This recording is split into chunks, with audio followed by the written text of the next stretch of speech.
Il m'a aussi été reproché faussement qu'Esther venait déjà à Kinshasa du vivant de Blanche, ce qui est faux.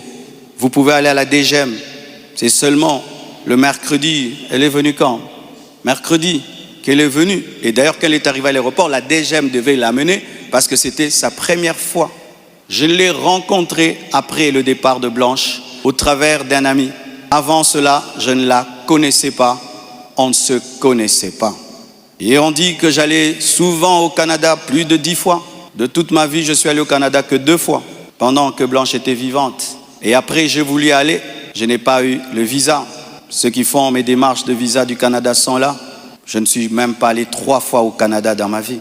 Et ce qui est pire, on dit que j'ai pris ces biens, ces habits, j'ai mis dans des sacs poubelles pour donner à la belle famille. Est-ce que toi, tu gardes tes habits dans des sacs poubelles pour que moi j'ai des sacs poubelles à mettre des vêtements?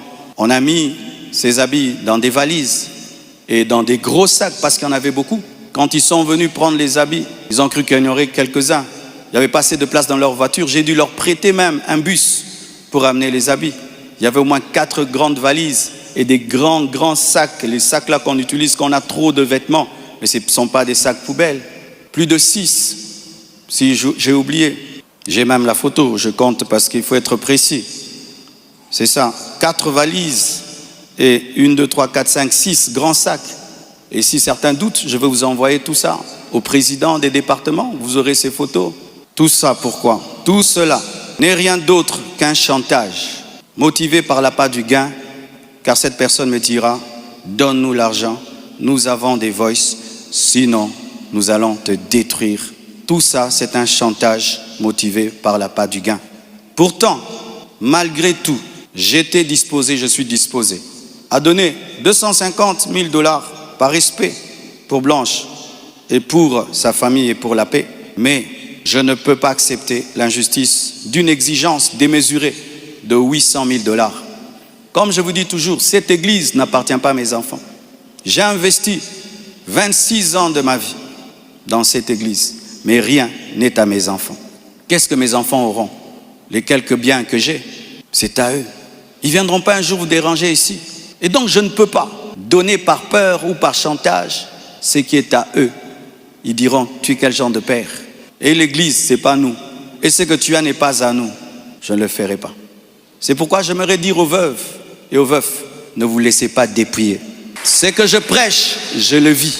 Mon combat, c'est que je vis ma prédication, mon message. Mon combat, c'est le message de la sainteté qui dérange. Et sachez que toute chose concourt au bien de ceux qui aiment Dieu.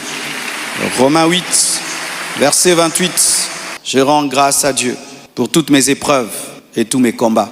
Je suis l'un des hommes de Dieu aujourd'hui les plus persécutés dans ma génération. Quand je regarde mes amis, mes pères, des fois je me dis, Satan vous a oublié ou quoi? Mais je rends grâce.